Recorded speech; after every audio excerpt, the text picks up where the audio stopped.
És que a mi em surt molt natural. Jo sé que és un títol molt provocatiu i de fet, per exemple, fa un parell de setmanes vaig estar a Lleida, que és encara Catalunya, i amb el títol, bueno, hi havia un merder amb el títol, molta gent molt afectada i molt enfadada. A veure, és una ironia, vull dir, és la meva manera d'expressar-me. Llavors, la gent que em coneix no ho troba escandalós, perquè és com quan t'enfades amb algú que estimes, de fet, i dius, hòstia, la mierda, o això s'ha de destruir, això no té sentit, no? En el sentit de tornar a començar. Mira, una cosa que em van dir a Radio Nacional de España, a Cádiz, em van dir, esperábamos encontrarnos un gamberro y nos hemos encontrado un regeneracionista. I em van comparar amb la generació del 98, vull dir, perdona, al final és això, és destruir com una crida a replantejar-nos el país i a veure si el podem salvar. Ara, també he de dir que jo, en aquesta lluita, com que ja he consumit la meitat de la meva vida i m'estic aquí a Catalunya i porto 10 anys aquí, i aquest moviment ara que m'interessa molt perquè neix de la societat i no dels polítics, d'avall cap amunt i no d'amunt cap avall, jo m'estimo més provar de marxar amb els catalans. Però que s'ho facin ells, els espanyols. I si ho fan bé, potser al final els catalans volem tornar amb ells, o si ho fem superguai aquí, els espanyols volen venir amb nosaltres. La qüestió és que ni Espanya com a estat funciona, ni la relació Espanya-Catalunya en aquest moment dona més de sí. Mira, per raons pràctiques, perquè estic aquí, porto 10 anys aquí, tinc la casa, tinc els amics, ara no en tinc de feina, però tinc les possibilitats, estic segur de sortir-me'n. Perquè després de 10 anys hi ha moltes coses aquí que potser d'una manera més racional, perquè clar, aquí jo he arribat com a adult i m'he desenvolupat en una edat més adulta. Hi ha moltes coses de Catalunya que a mi m'agraden molt, amb un nivell racional les he triades per mi i em sento molt còmode. Sí. Jo crec que ara la gent de política catalana, que de tant en tant també penses, hosti, no és una cortina de fum per coses més importants, evidentment que ho penso, però el moment és el que és i a mi m'agrada molt pensar, i mira, jo estic a l'atur i ho estic dient, no? Però és que també confio que si ho fem bé, la crida que la societat catalana està fent en els polítics catalans perquè canviïn és molt més que un canvi només d'Espanya, Catalunya, Catalunya fora d'Espanya. Jo vull pensar que és un canvi més llunyà, amb més altura de mires, i a Espanya això no ho veig. És sincer, la situació més, que no ha estat violenta ni molt menys, però més polèmica o controvertida, per dir-ho així, ha estat a Lleida, francament. I m'encanta que sigui així, perquè això parla de la varietat, de lo sorpresiu que pot ser tot plegat. Catalunya, Espanya, Lleida, la Catalunya vella, la Catalunya nova, no és el mateix Olot que Tortosa, ti. A mi aquestes coses em donen molt de vidilla. No, m'esperava potser més. També he de dir que, clar, la gent que ve a les presentacions que s'interessa pel llibre ja és gent que té aquest punt còmplice amb el títol, que té aquest punt irònic, provocatiu, que li agrada. Que els espanyols, n'hi ha molts que són molt crítics amb Espanya. Fa poc vaig estar en un sopar amb Alfred Bosch, d'Esquerra Republicana de Catalunya, i va explicar que a Madrid, pel carrer li aturaven de tant en tant i li deien que nosotros también queremos independizarnos de toda esta mierda. O sigui que a veure que els espanyols no són tots. No? Igual que és veritat que la tele, els mitjans espanyols es fan servir els catalans per coses molt desagradables, per manipular la gent, per aconseguir vots a Extremadura, per exemple, que tenim allà un president de comunitat autònoma que només els coneix per atacar els catalans, aquí també una mica es fan servir certes qüestions de la política espanyola amb més finezza aquí a Catalunya, però també es fa servir de tant en tant el concepte d'Espanya, els espanyols, Madrid, bueno, una mica com a l'enemic, no? A mi sobretot em fa gràcia, ja acabo, que aquí també a Catalunya s'ha desenvolupat com una mena de superestructura abstracta de Madrid, com si fos una espècie d'ens, no una ciutat que està allà a Castella, al mig de la meseta, que té la seva gent, el seu rotllo, els seus barris, no, és com Madrid, el tema Madrid. Esperanza Aguirre, de fet, si te'n recordes el capítol de la madrastra roja, aquest personatge que va ser el primer personatge que a mi em va venir al cap inventat, de fet jo trobo que la madrastra roja jo la veig físicament, no sé com l'has vist tu, com un creuament entre l'Esperanza Aguirre i la Sara Montiel. M'imagino alguna cosa així, en sèrio, I me la vaig trobar als matins de TV3, quan ens estàvem maquillant, i com que és que és veritat, és molt accessible. I jo estic convençut que moltes parts d'aquest llibre ella no podrà dir mai, perquè políticament no pot dir que li agrada un llibre amb aquest títol, però hi ha parts d'aquest llibre que jo estic segur que li agradaria. I li vaig portar un llibre signat, dedicat. Y le vas a donar, porque es que es molt accesible. Esperanza y de tú, te he traído este libro.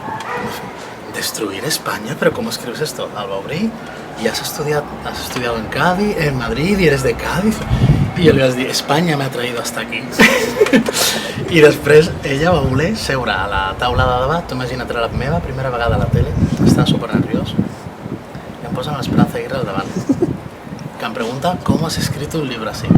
A més, hi havia una qüestió que era per mi molt delicada. Clar, era la meva primera aparició a la tele catalana i jo sé que un dels punts atractius meus és que soc gadità i parlo català. Llavors jo volia parlar en català, no? Per la tele catalana i el morbillo del gaditano que habla català.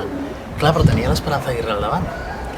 Total, que no vaig saber si parlar-li en castellà o en català. Vaig dir, bueno, parlo en català per l'audiència, perquè ella deia que entenia el català, però ella em va respondre, no, hombre, si tenemos que hablar d'una cosa tan seria, hablame en castellano. I a sobre vaig quedar jo, que no ho faig mai, com la majoria dels catalans, vaig quedar com el tio que et demanen que parlis en castellà i no ho fa. I els tertulians li parlaven en castellà. Bueno, va ser una situació molt però, bueno, que al final supercontent, vam debatre, ella va estar molt educada amb mi, molt agradable, i al final vam estar d'acord que era una crida a la reconstrucció i a la millora del país. Ella ho faria a la seva manera i jo a la meva.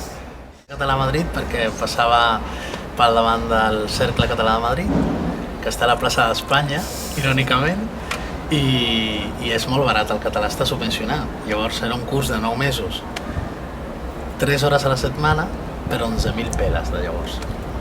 I clar, jo vaig pensar, hosti, el català és fàcil, segur que en un any puc agafar un nivell que estigui. Jo tinc certa facilitat pels idiomes. Els números soc un desastre, soc més andalús en aquest sentit, i en 9 mesos vaig agafar un nivell, bueno, el que tinc ara perquè no he tornat mai a estudiar català, i vaig arribar a treballar de teleoperador i tot. Explico el llibre, abans d'aprendre català, jo feia enquestes al metro de Barcelona, de Madrid, i posava accent català per veure com reaccionava la gent. Jo des de petit tinc un interès pels catalans i els bascos perquè a mi sempre m'atrauen les coses que són les diferents. Amb els cotxes, igual. A mi, per exemple, no m'agraden els cotxes grisos o blancs o negres. M'agraden grocs, taronges, blaus. M'agrada sempre allò que és diferent. I clar, dins del context espanyol, que jo sempre tenia moltes ganes de viatjar, de conèixer Espanya, els catalans i els bascos tenien un altre idioma, que a mi sempre m'han interessat molt els idiomes. I d'alguna manera jo crec que quan estava a Madrid jo ja tenia al cap venir cap aquí. Però no ho dic perquè jo sigui superguai. A veure, trobo a faltar que si hi hagués més espanyols, que n'hi ha molts igualment, podríem dir d'una altra manera, si es vegessin més els espanyols que s'interessen per Catalunya, pel País Basc, per un model d'estat més federatiu, per un model d'estat més respectuós amb la seva diversitat, per un model d'estat que no faciliti sempre l'enfrontament interterritorial per aconseguir vots a cada zona. Si aquesta gent hi fos més visible, que n'hi ha molts, el país aniria molt més bé, potser. Segurament que no són tants. N'hi ha molts, però en calen més. I s'haurien de fer més visibles, evidentment. Sí. A veure, últimament estic com molt de subidona amb l'Artur Mas. Jo no hauria dit mai, però el veig molt compromès amb el que ha promès, valga la redundància. El veig un tio que se l'està jugant de debò i m'està despertant una certa simpatia que jo abans no em sortia d'aquesta manera, no? El veig molt compromès i per l'altra banda doncs, tenim el Rajoy, que és com el mur del no i del no i del no i del no a tot. El PSOE és un partit que n'estic molt decebut els darrers anys. Estic segur que econòmicament hauria fet el mateix que ha fet el PP, perquè sobretot és que ara Espanya no pinta res, vull dir, ha de fer el que li diguin que faci. I aquí a Catalunya potser els polítics dels partits de tota la vida no n'hi ha potser cap que m'emocioni així, però sí que hi ha aquests moviments com l'Assemblea Nacional Catalana o el procés constituent o Súmate, l'associació d'indepes castellanohablantes, que aquestes coses aquí em motiven moltíssim. Mentre que a Espanya aquestes coses no existeixen i la Teresa Forcades i l'Arcadi Oliveres trobo una combinació. A més, és que jo trobo que al final això és la rauxa i el surrealisme català, vull dir, és que quan tu expliques, perquè clar, aquí els coneixem, però tu te'n vas a Càdiz i has d'explicar que una monja i un economista són ara líders de pensament i que estan proposant un projecte de país. Això ho trobo fantàstic. Jo no hauria dit mai que a mi una monja m'inspiraria. Però és que els polítics al final també van molt a si la gent vota per una cosa, ells s'hi han d'adaptar també, no? Llavors, si els catalans voten en un 70% cap a un estat propi, jo crec que el PSOE de Madrid haurà de moure fitxa. El PP no la mourà perquè ja ho ha fet. O sigui, contentar el seu electoral és dir que no a tot. Estan molt contents. És aquesta cosa ferma, no?, de la dreta de que no, que no i que no. I seguiran així.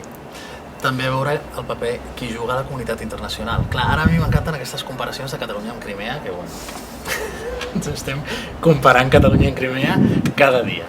Aviam, és veritat que si t'hi fixes, els únics que comparen cada dia Catalunya amb Crimea de debò, que els interessa aquesta comparació, és el PP. Perquè tota la litúrgia jurídica internacional els hi va molt bé perquè és calcada. Integritat territorial, referèndum il·legal, que trenca la Constitució ucraniana, o sigui, és tot igual que aquí, els hi va molt bé. Llavors, jo no ho sé, jo no estic al cap del Rajoy, però jo penso, de debò es creuen que perquè ara la comunitat internacional no ha reconegut Crimea com a estat independent, faran el mateix amb Catalunya? A veure, Espanya no és Rússia, no tenim gas, ni tenim la pasta que tenen els russos, ni els dipòsits a la City. Espanya és un país de segona, que a més ara està tocat de l'ala per tot arreu, i potser si Catalunya ho fa bé, ho fa democràticament, pacíficament, no hi ha tancs, no hi ha guerra, no hi ha el problema que s'ha muntat a Crimea, al final diuen, mira, això seguirà més o menys igual, els catalans són bona gent, estan tranquils, han votat, que a Madrid es posin les piles i que prenguin nota. Jo crec que anirà més bé. Jo voldria seria una Catalunya sense deliris de grandesa, senzilla, conscient de si mateixa, del seu potencial i de tot el que ja tenim, tot el que tenim ara, perquè Catalunya una cosa que a mi m'agrada molt és que és petit però és molt variat, és molt diversificat econòmicament, de paisatges, de gent, i sobretot també ara estic llegint, llegeixo molt d'història i aquestes coses són les que m'agraden, les novel·les em costen més, sobre l'època del cantonalisme i la Primera República. Hi ha una frase que jo la dic molt al llibre, i és que, clar, quan escrius una cosa i veus que fa 150 anys ho deien igual, el cantonalisme volia crear una república federal espanyola d'avall cap amunt. Això és el que jo vull, que creem una Catalunya independent de la societat cap amunt. Que diguem nosaltres, s'hauria de treballar molt, ens hauríem d'implicar, ens hauríem d'involucrar, hauríem de ser molt coherents amb els valors que volem exigir als nostres representants, un cop estiguem preparats, indicar-los molt clarament el que han de fer, quin país volem, una mica a l'islandesa, perquè al final, o sigui, aquest és un país, i ara incloc Catalunya també, que funciona com funciona, som mediterranis, això és un poti-poti, i de vegades dius, hosti, visca Can Pitxa, però fa sol. I no és baladí, com es diu en castellà, no sé com es diu en català, no és baladí, és molt important, vull dir que tu i jo estem aquí ara, al març, en una terrassa fent a l'aire lliure aquesta entrevista, és moltíssim mar. I crec que hem de prendre consciència d'això també com a poble, com a societat, de que potser no hem d'aspirar a ser aquests deliris de grandesa que té Espanya, que és una gran nació, no sé què. Si som feliços, potser amb un nivell de vida que no sigui el dels alemanys o els dels suecs, però que som feliços i funcionem com a societat, serem molt més dignes i a més tenim un clima i un paisatge i unes ciutats precioses. Però clar, això tampoc la societat espanyola està preparada per això. A Espanya se'ls ha venut que tenim que ser una gran nació com els alemanys, com els suecs. Potser no és el nostre paper, de fet no ho és.